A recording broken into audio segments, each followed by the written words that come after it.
Welcome to the Illuminated Path podcast. I'm your host, Liv, founder of Eno Wellness Collective. My wellness journey started with yoga, which led me down the path of exploring healing modalities like meditation, breath work, sound healing, mindset work, and so much more. This exploration inspired my mission to help others find what lights them up. Get comfortable and curious as we learn from experts, teachers, and creators who are lighting up their communities and living an inspired, expansive life. Let's dive in. Welcome to the Illuminated Path podcast. I am so excited for our first interview on the podcast. Today we have Rosie Acosta. And for those of you who are unfamiliar with her work, I'm so excited to share it with you today.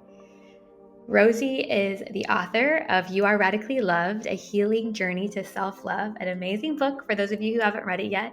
She has studied yoga and mindfulness for more than 20 years and taught for over a decade. She also hosts an amazing podcast called Radically Loved, and she's traveled all over the world leading workshops, retreats, teacher trainings, and so much more.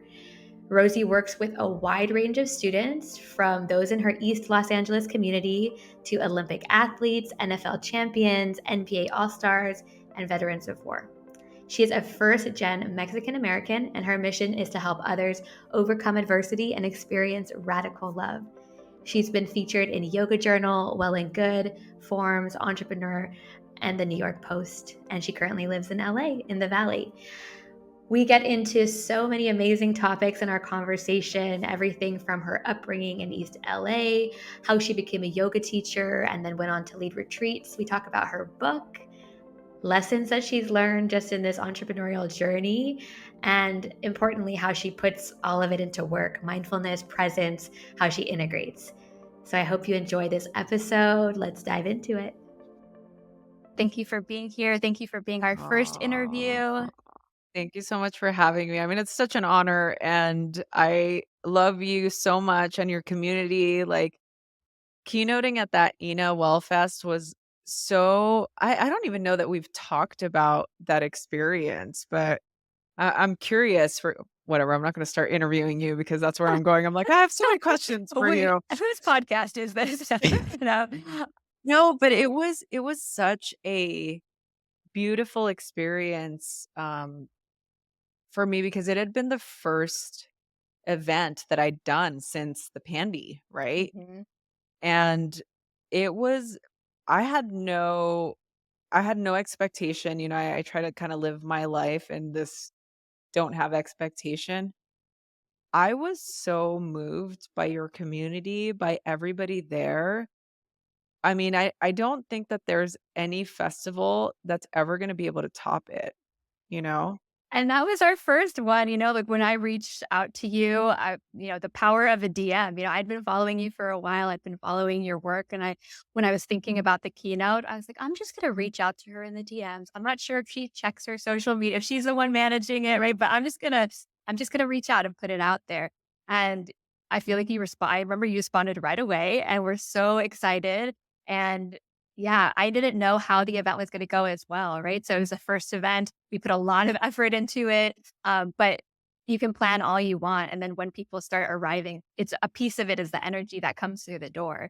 Yeah. And I remember so many people after were just so connected to your story, so connected to your book, and I was like, yes, this is all aligning. You were supposed to be there and to share your message with that first, Wellfast, and now we're going on year 3 coming up.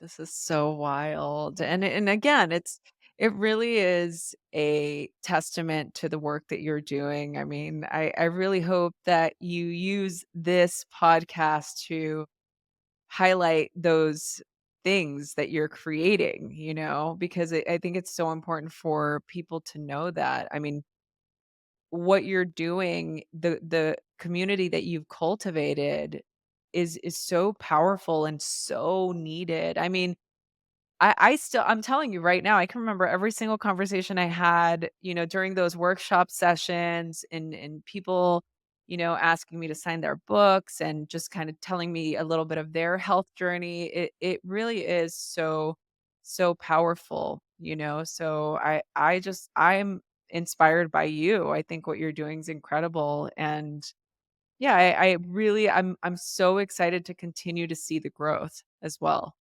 Yeah, we're just getting started, and I'm excited for this podcast to be kind of an extension of the work that we're doing here, but also, expanding the net, expanding the web a little bit. So I'm really excited to share a little bit about your journey with people because I know it's going to be so inspiring, not only to people on Guam, but to everyone else that might be listening. So we're definitely going to dive into your background, into your story, get deep into that. But I wanted to start off just by hearing a little bit about a day in your life. You're living in LA, you're doing a lot of Oh. different things. So, yeah, I would love for you to walk us through just like what is a day in the life of Rosie these days? Typically, end of year, beginning of the year is really busy for me. I mean, normally December is things start to taper down, but for some I'm like, for some reason it just hasn't. Which is good, and it's not a complaint. I'm super grateful for the work that I do, but typically my day, I say that because this particular day that we're recording this podcast was a kind of a bear, it was Yes. definitely I had to move some things around, and so I'm really on a marathon right now. So, today was an anomaly, but typically I wake up early. I am a early riser, 4:30, 4:45. I do my practice, short movement practice, usually 20 to 30 minutes, and then I do a sitting practice for about an hour, and then I have my little tea ritual. I get on the computer, I do some emails, depending on whatever project I'm working on.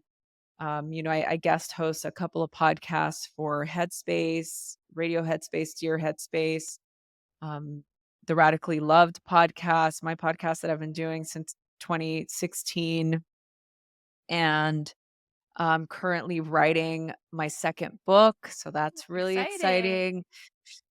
So really that sort of those components vary depending on the day. And typically I like to end my workday around 4 p.m. Nice. since I've been up since 4 a.m.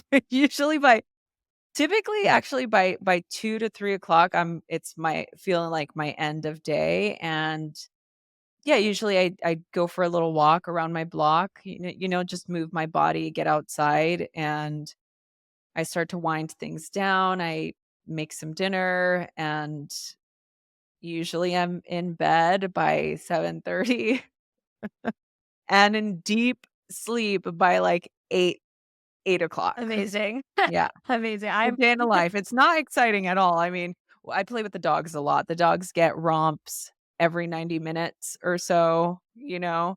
So, we have 3 pit bulls, and they require a lot of attention and exercise in order for them to be as calm as they are right now. So, some of you may or may not have caught I've got my 2 of them are in here right now, so hopefully they don't disturb us, but the only reason why they're napping is because right before this, I taught a class, and then I run outside for, like, 5 minutes, and I'm throwing the ball for them, then I come back in here, and then they can relax. So, Love my it. children Yeah, your they're children, my they're children. your coworkers. I have 2 dogs here as well, so always an adventure. I always call them my coworkers. They are here with me all day. So, I love that. I'm gonna um, use but that. it sounds like an amazing day in LA when I know you are from LA, more from East LA. So, I would love Yeah. to take it back a little bit and hear a little bit about your growing up, your experience, where you started, young Rosie. So, I would love for you to tell a little Yeah, bit oh, about man, that. we're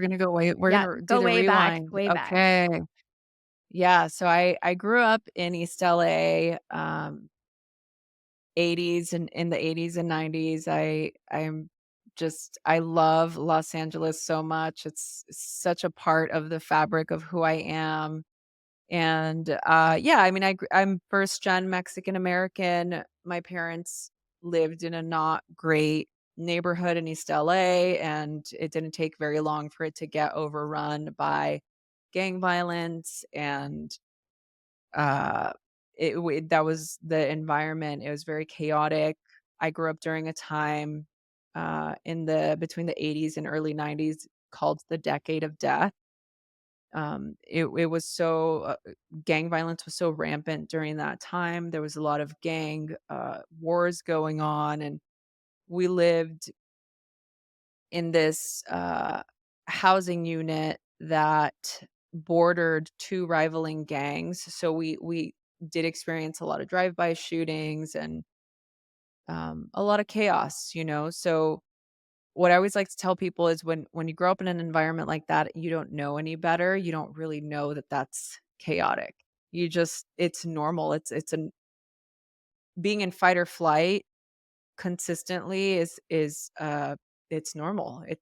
And everybody's having the same experience, so it's not odd.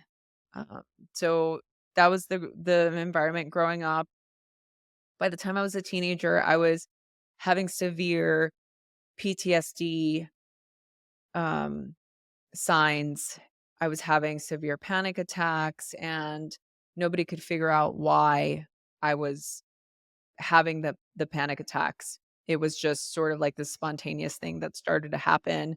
Um, I started to acquire this like agoraphobia. I didn't want to leave. I would get to a place and then not want to leave because I was terrified. And it makes sense, right? It's like you're growing up with drive-by shootings and then everybody's just around you pretending like it's normal and, you know, they just carry on and keep watching like the novella or whatever is on and just don't even talk about it.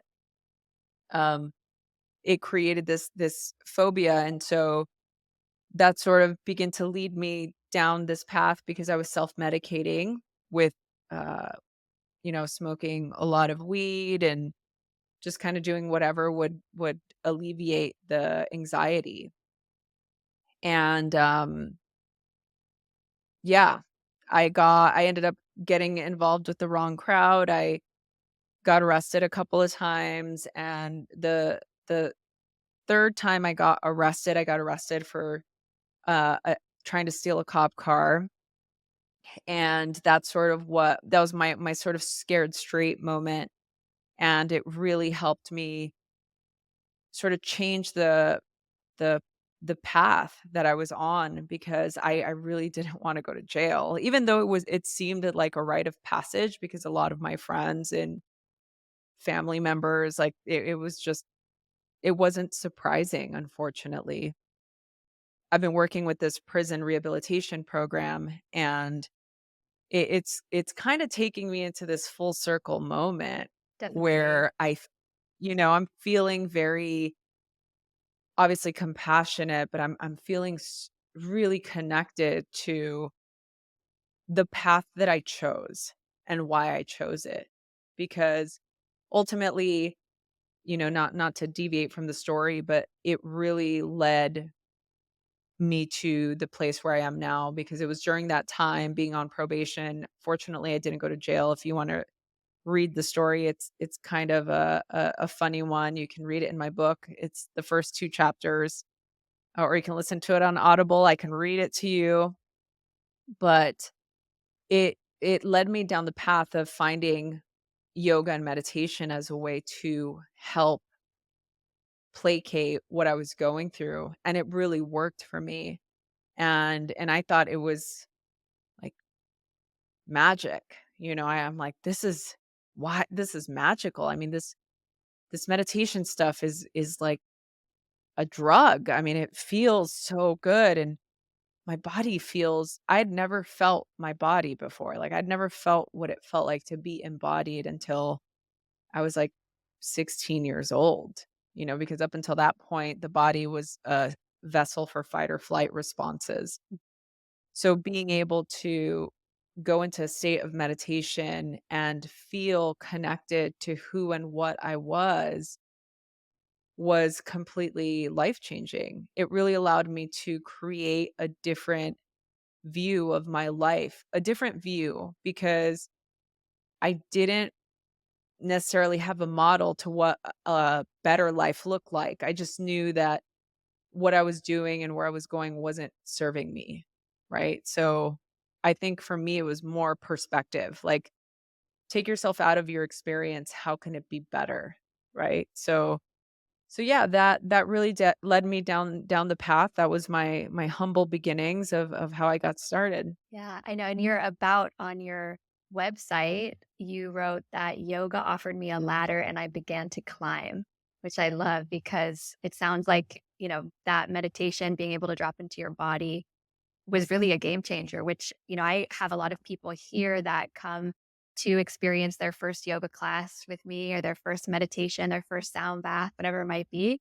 And it's really amazing to see that first time, right? Having that aha moment of like, whoa, right? Where did I go? Or what does it feel like to be in my body? I didn't know I could feel this kind of peace. It's really amazing to Yeah. to witness that. And I'm sure that at that time in that environment, it was super different from the rest of the outside world.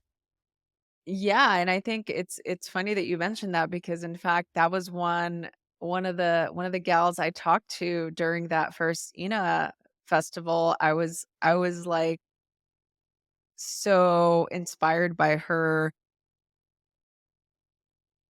desire to continue on the path, and she was one of your is probably still one of your students, and she had just been practicing for a couple of months before you did Wellfest, and she was just so she couldn't even I could tell that she was at a loss for words about her experience, which I loved. I love to lose the words because the experience is so profound, Right.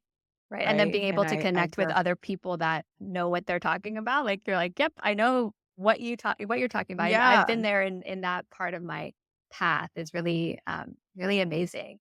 And, I know that meditation and yoga were sort of the spark for you, and then it led to so many other things, retreats, yoga teacher trainings. You really went full force into it. So, what was that bridge like from just, I'm experiencing it, I'm learning about it to I want to teach and I want to share this. Yeah, well, I mean, truthfully, it was how do I make money, like, doing what I love? Because, I mean, I I could do what I do and not ever make a penny, because I love it so much. And, at the time, it was like I didn't have a job, so it wasn't like I didn't have a job, so I really needed to figure out how I was going to build a community, build a business, and how I was going to get paid to do what I loved. So many people, talk about that, and there's it's different now in 2024, being able to create a career in the world of wellness. But back then, I mean, we're talking mid 2000s, late 2000s, it was still a little bit of an anomaly to have a career as a yoga teacher, right? It was just sort of starting the age of the influencer, So for me, I never really set out to do that. I think for me it was really it was a slow process. I wanted to figure out how and what kind of a teacher I wanted to be. So originally when I did my first teacher training, the whole incentive was how do I bring this to people like myself that don't have access?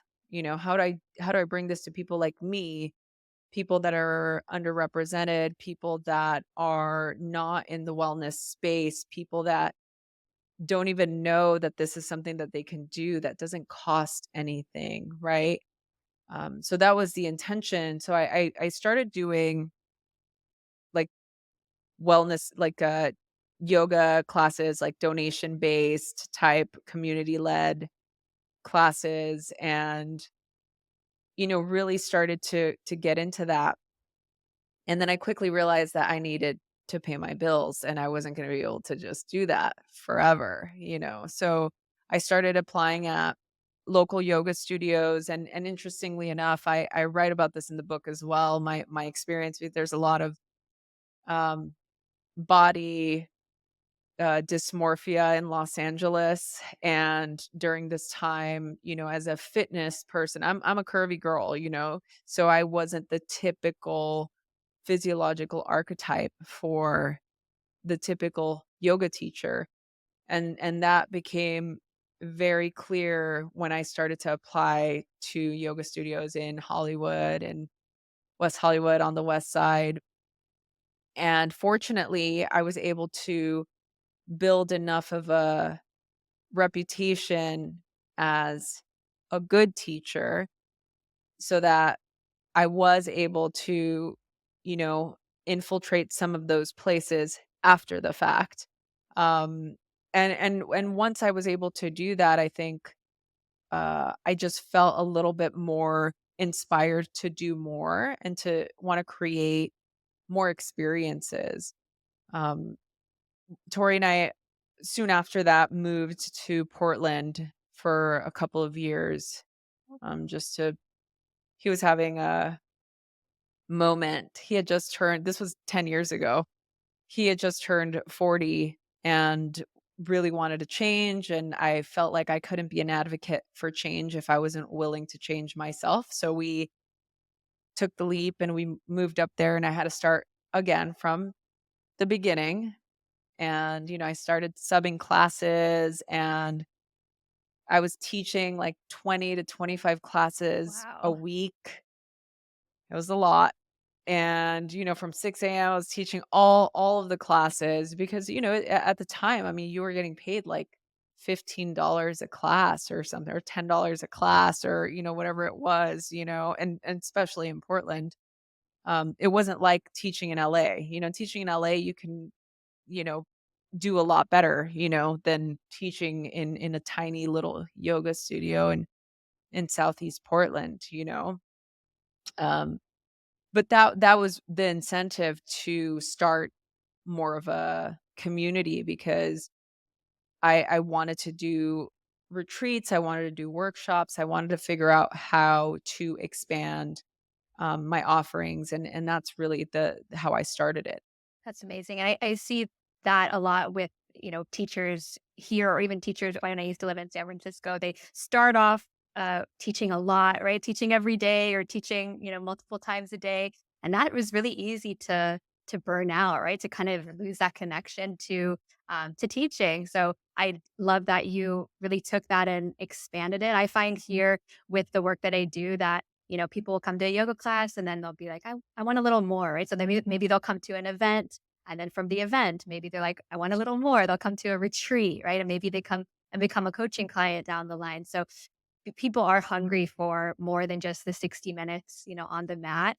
And so I Yeah. remember when you came here to Guam, you talked about how you were doing all these international retreats in different places. I saw you just did a retreat in Italy, which is so Mhm. dreamy.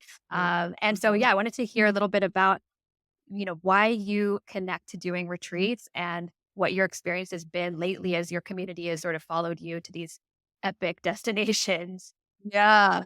Well, yeah, I did a lot more in-person stuff pre-pandy, right? So, I think at the height of experiences, I was doing 4 international retreats a year, which was a lot. That's a lot. You talk about burnout, and I definitely did have several moments of burnout in my last, 13, almost 14 years of doing this. Um, so it's definitely been an interesting experience. I think for me, teaching in-person events is, uh it's it's so much more powerful than doing things online.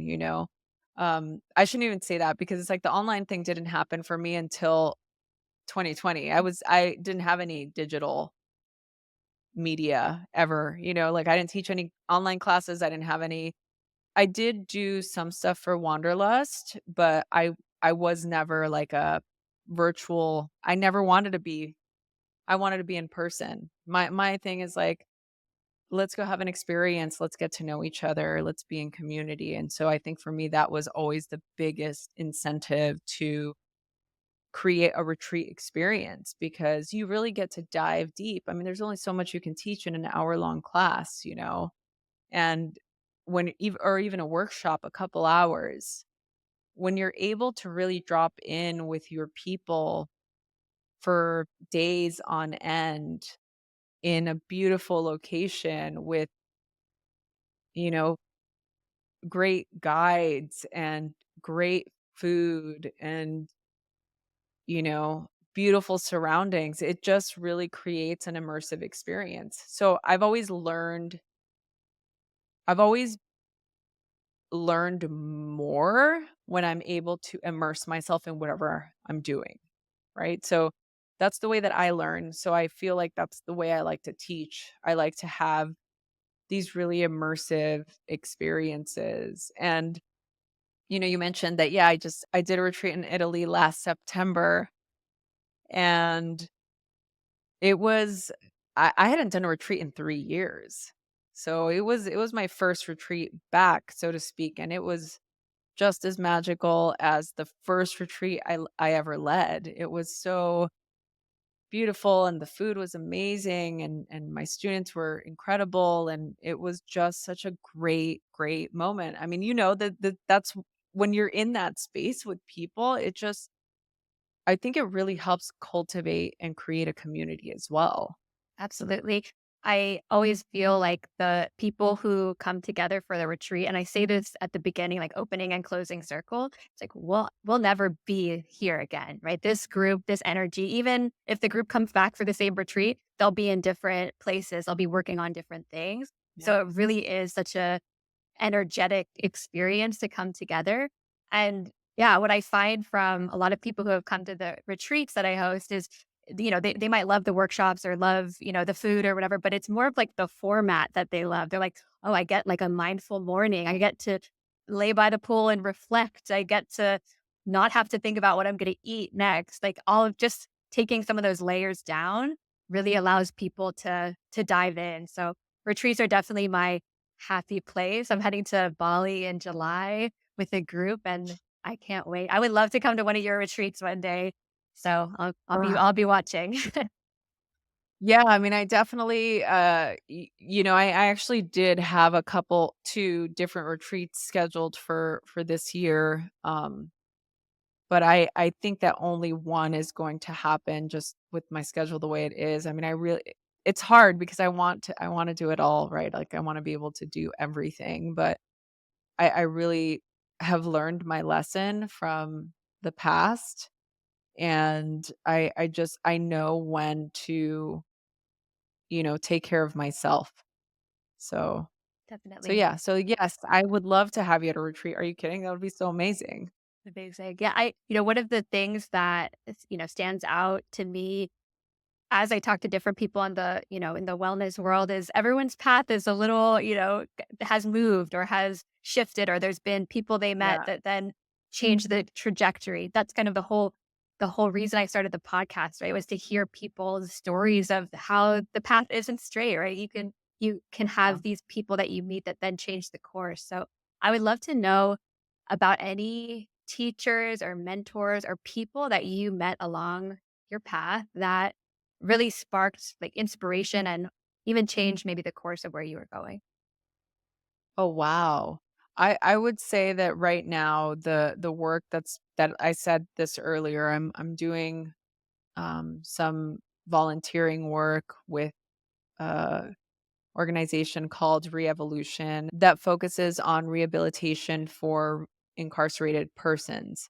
And I think I guess I can say it for this year, it was definitely the reset that I needed, for this last year because I was feeling really uninspired. And I think that what that has taught me, and I'm going to say that everybody, all my students, I'm going to call my students, all my students there, um, are inspiring to me because they're they're showing me that there in fact can be, recovery, and there can be second chances, and life does go on, even when you make big mistakes.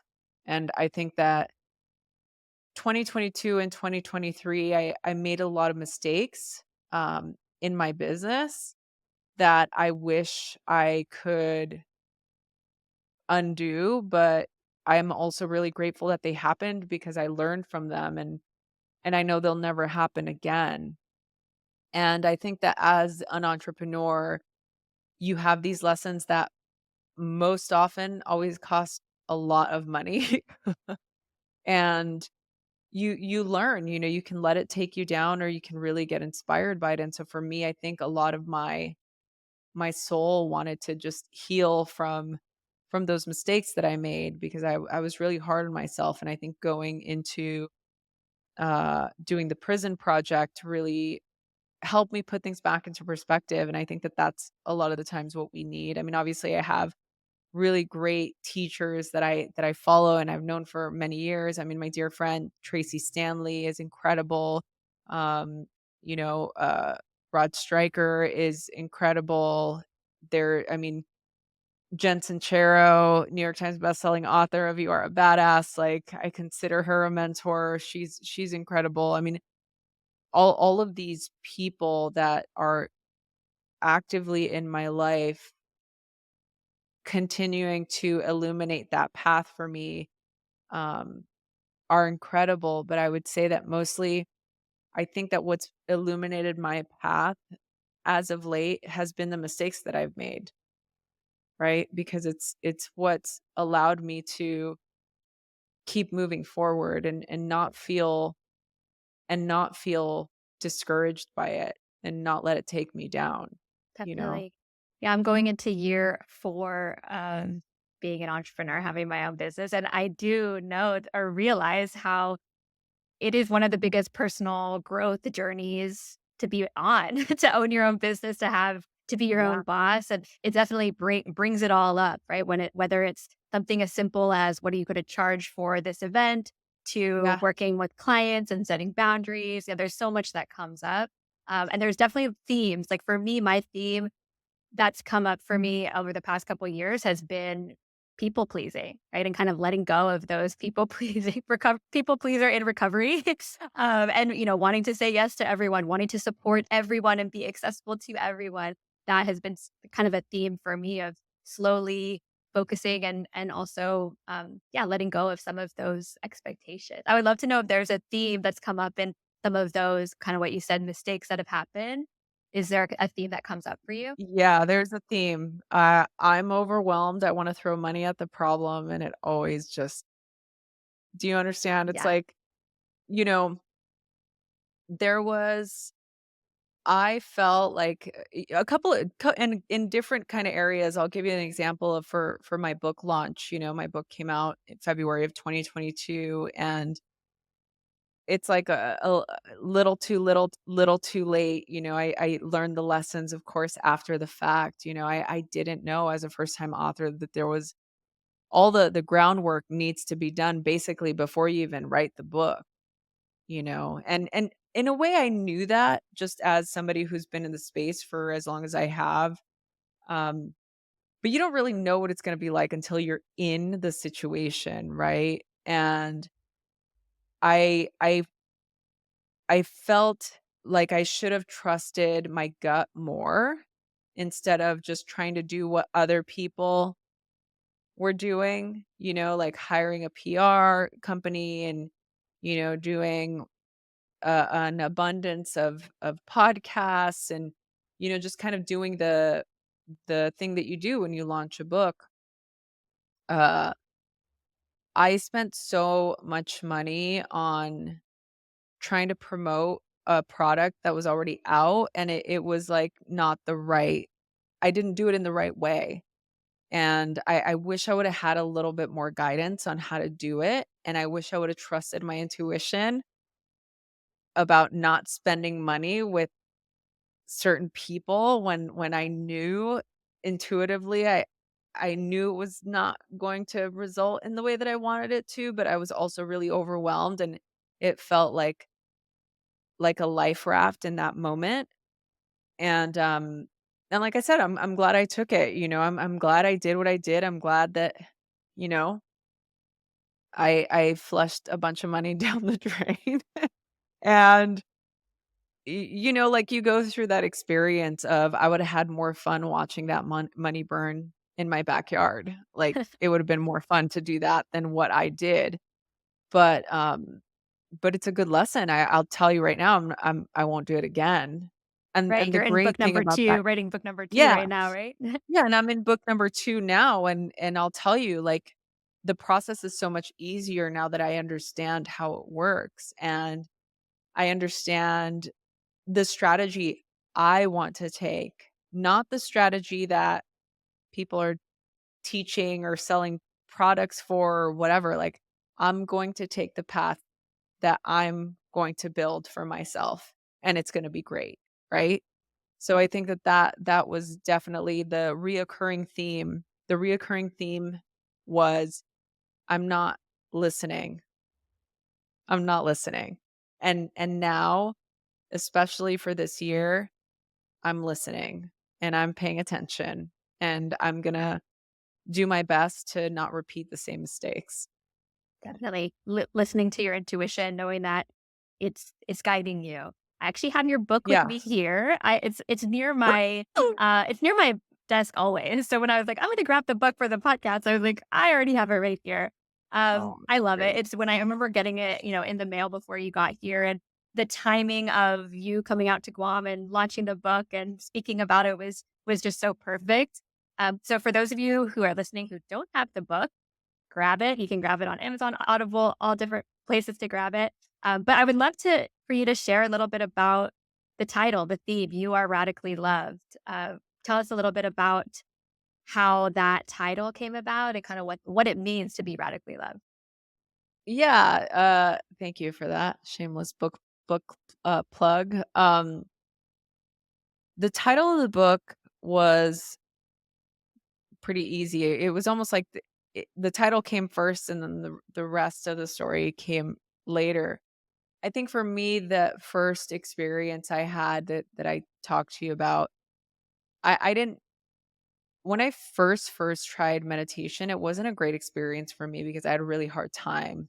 I had a hard time being still. I had a hard time getting my mind to do what I wanted it to do. I didn't actually know what I was doing. I thought I was doing it wrong. Like my mind was just busy. I would use it to make lists or go through whatever I was going to do through the day. I wasn't really getting it, but the minute that it clicked in and I felt this sort of universal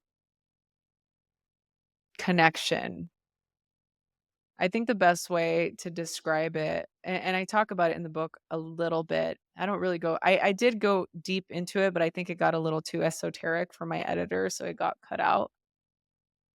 But I felt like there was this internal reflection of the universe happening inside of me.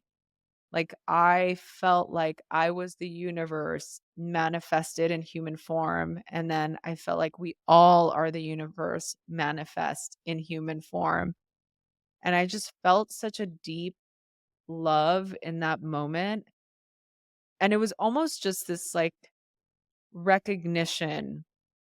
It wasn't like I was telling myself an affirmation, it was almost like a recognition, like a remembrance and a knowing. Right. I am loved. The universe loves me. Like, not only am I loved, but I'm radically loved. I'm so radically loved. I'm so radically supported. Like, there's no way that I can be breathing right now in this moment, in this space, feeling this extraordinary bliss without knowing that there's like some sort of magical, loving comfort happening. It's like warm blanket feeling, this feeling of connection and really, really deep knowing. And I spend, almost 30,000 words, 12 chapters trying to explain that. Like trying to explain what that is and the different ways that it shows up for us. And A Healing Journey to Self-Love is the subtitle to the book, because I really do believe that we are radically loved and supported by God, source, whatever universal power you believe in, that the universe works for us and not against us. I mean, I say that all the time in the Radically Loved podcast, and I really do believe that. And so I think that creating a guidebook to beginning that journey, to feeling supported in that journey, was the intention behind the naming of the book, and why I wrote it in the way that I did. Yeah, I love it. I've gone back to it multiple times since since reading it for the first time. I've gifted it to people. Sometimes at events they'll have like a book swap, like bring a book, and I always like to bring it there too. So it's floating around Guam for sure. Oh, that's And so great. it's awesome to hear. Obviously your life experience and your lessons have been infused into this book, and I'm excited for the next one. I would love to know whenever it comes out. We have a book club now, so I feel like that would be a great addition to the book club. So we talked a little bit about your background, how you got here, and now, your everyday life living with your dog, the Tori, renovating your house. One of the things that I have to remind myself often, especially as I'm teaching a lot or doing retreats or constantly in the place of holding space for others, is being able to be the student and have space held for me, right? And really weave what I teach into my life, right? Walk the walk as well. So I would love to know how you weave some of these concepts into your daily life, whether that's Oh, mindfulness, wow. presence, movement. Like, how do you live it in your life? I mean, this is such a great question. I was just talking about this, and so I can answer this efficiently. I ask myself every day when I wake up, how are you going to take care of yourself today? And to me, starting with that, it's almost like a way to keep myself accountable, to be present, and to make sure that I'm being mindful of my water consumption, that I'm nourishing myself, that I'm pausing, that I'm breathing, that I'm not doing things too hastily and quickly. And another thing that I do, or I try to do, especially when I feel overwhelmed, that happens often. Um, I pull on my, or I go into the reservoir of mindfulness teachings, and I try to remember to be the river, not the rock. I love And that. one actually a dear friend told me that quote, and I say it every day. It helps keep me grounded. It helps keep me connected, and I feel like the more that we focus on being the river and not turning into the obstacle, or not allowing other obstacles to get in the way of our mission or what we're doing or what we're wanting to create, it's a lot easier to just let things move aside, to sort of navigate the pathway that the river is flowing, as opposed to stopping or feeling like you're not going to be able to get to the other side. I'm definitely gonna write that quote down. That is definitely that's something that I'm always visualizing in my meditations, is visualizing being, on a mountain, looking down at a river, watching things passing by and just watching them pass. Or sometimes it's clouds, but Yeah, oftentimes it's a river with things moving along. So that is great. definitely super aligned to what I visualize as well. So I know that you mentioned you're writing a book, but what else comes next for you? What is this next evolution of you looking like? Yes. Well, by the time people are listening to this, there is a new podcast. So I had been diligently working on a new podcast that hopefully is out now. Hopefully. So that's really great. I'm working, yeah, I'm hopefully gonna be done with this book, and I don't have a published date, so I can't share that. But if you follow me, you'll definitely get updates on that. And yeah, I'm just, you know, 2024 for me is going to be a really great year, because I've learned so much in the last 2 years, and I've set some really solid boundaries, and I'm feeling like, yeah, I think more of what I'm doing and less of what I'm doing. I love it. Yes, Balance, balance, you know? balance, definitely. Yeah. So, one of the closing questions that I'm going to have on every podcast, you being the first, is related to the title about lighting up, right? So if you don't know, Ina means to illuminate or to shine a light on in Chamorro, which is the language on Guam. So a lot of the work I do, whether that's coaching or yoga or retreats, is trying to find how to activate that inner light in other people. And what I love is that a key to doing that is finding like what actually lights you up, right? What brings you joy? What sparks that? So, Rosie, what is lighting you up these days? Oh, I mean, honestly, connecting with people like you, I mean, having these conversations, I think my community's grown so much in the last 2 years since the book's been out, and it's so beautiful to see people finding it. Every week I get a new DM or I get tagged or somebody just got it as a gift or found it, or it's so beautiful to be able to connect with people who are connecting with your words, and I think that, people like we would have never met. I love social media for this reason, Me right? too. Like we would never have met, and you're an incredible human being. And I think meeting people like you that have a mission, that are so dedicated and devoted to bringing wellness to people who need it, is so inspiring to me. And I feel like I get lit up when I have conversations with people who are also on their illuminated path. Amazing. All right, for those of you who want to find Rosie, connect with her, tell us a little bit. Where can we find you? So lately I've been hanging out on Substack. It's called the Mindful Love Hub, and it's a weekly newsletter. You don't have to pay for a subscription unless you want to comment on posts and get access to certain workshops, but it's a weekly newsletter that I send out, and that's going to be the place where I'm going to hang out mostly now.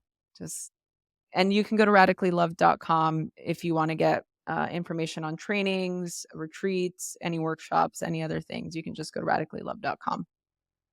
Amazing. Thank you so much for being our first interview. This feels so exciting. And I'm so excited that you're the first person I reached out to and first person to respond. So super It's a grateful for full you. circle moment. I would love to get you back out to Guam at some point. So let's stay connected and maybe you'll see me either at a retreat or you'll come here first. We'll see. Thanks for listening. If you like this episode, please rate and review, and don't forget to subscribe. Learn more at enowellnesscollective.com and connect with us on Instagram at enowellnesscollective.